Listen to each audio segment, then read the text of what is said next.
Well, in all this, in his uncle's papacy, Ludovico Ludovisi quickly amassed a substantial fortune. For example, he bought the Palazzo Colonna from the Colonna family, but then sold it back to them only a year later. Also, the Duchy of Zagarolo, just east of Rome, which was traditional Colonna property. The Cardinal also accumulated two luxurious villas. One was at Frascati. He had purchased it from the Altemps family in August of 1621. But there was another, in Rome itself, on the slope of the Pincian Hill, in an area just within the ancient city wall near the Porta Pinciana. In classical times, this area was known as the Gardens of Sallust, the Horti Solistiani, and as it turns out, this is going to be one of the major topics that we will study in this course. As we've already seen in an early lecture, this entailed, for the Cardinal, buying Del Monte land at Porta Pinciana and soon afterward Orsini property to the southeast, including a magnificent palazzo.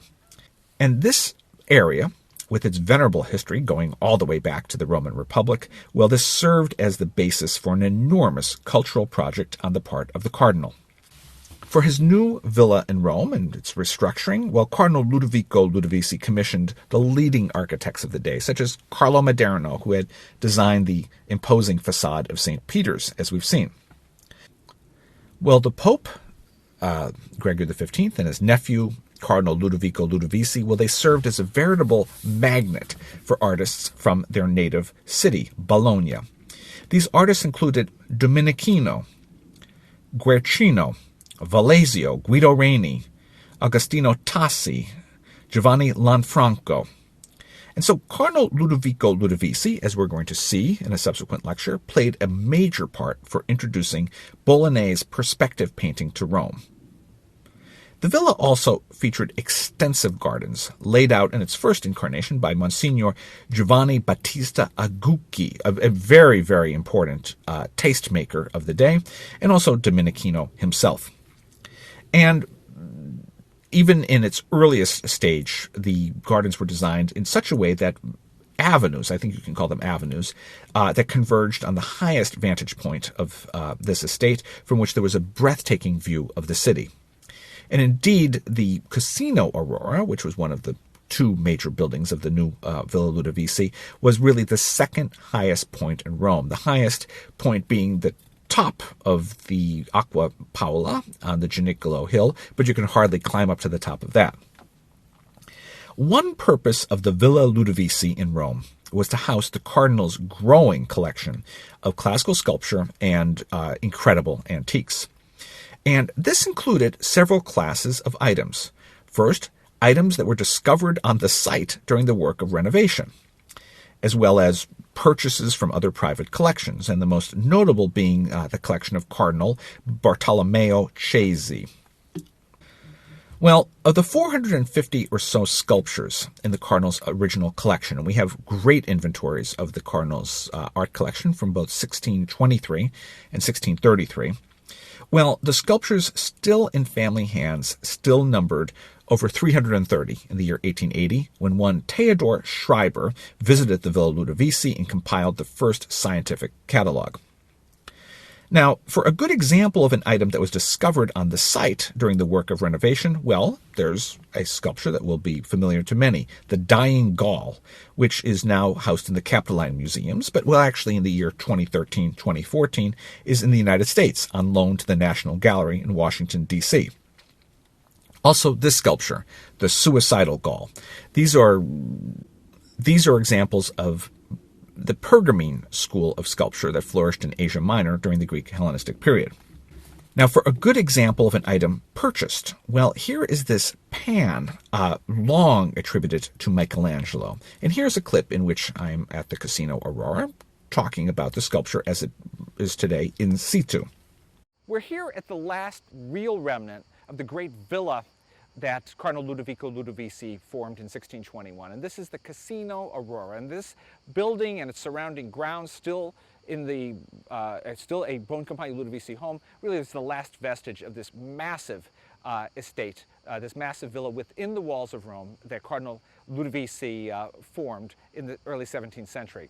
Now, he was known as a tastemaker, and in 18 months for rapidly, the Italian word is prontezza, for the speed in which he assembled a massive collection of works of art. Very, very eclectic, ranging from classical sculpture to old master painters such as Titian, drawings by Da Vinci, and paintings by his contemporaries Domenichino, Guercino, the Carracci brothers, etc.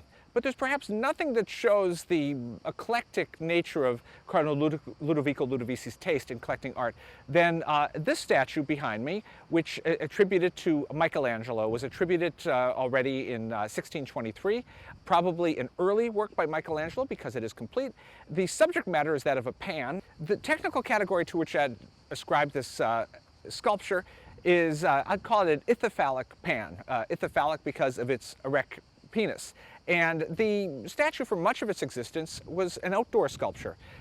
In the old Villa Ludovisi, formed by Cardinal Ludovico Ludovisi, it stood in a sort of tempietto, a small temple unto itself, and was exhibited with great pride behind bars, but with an enormous fig leaf. In fact, a fig leaf the size of a automobile or even truck hubcap.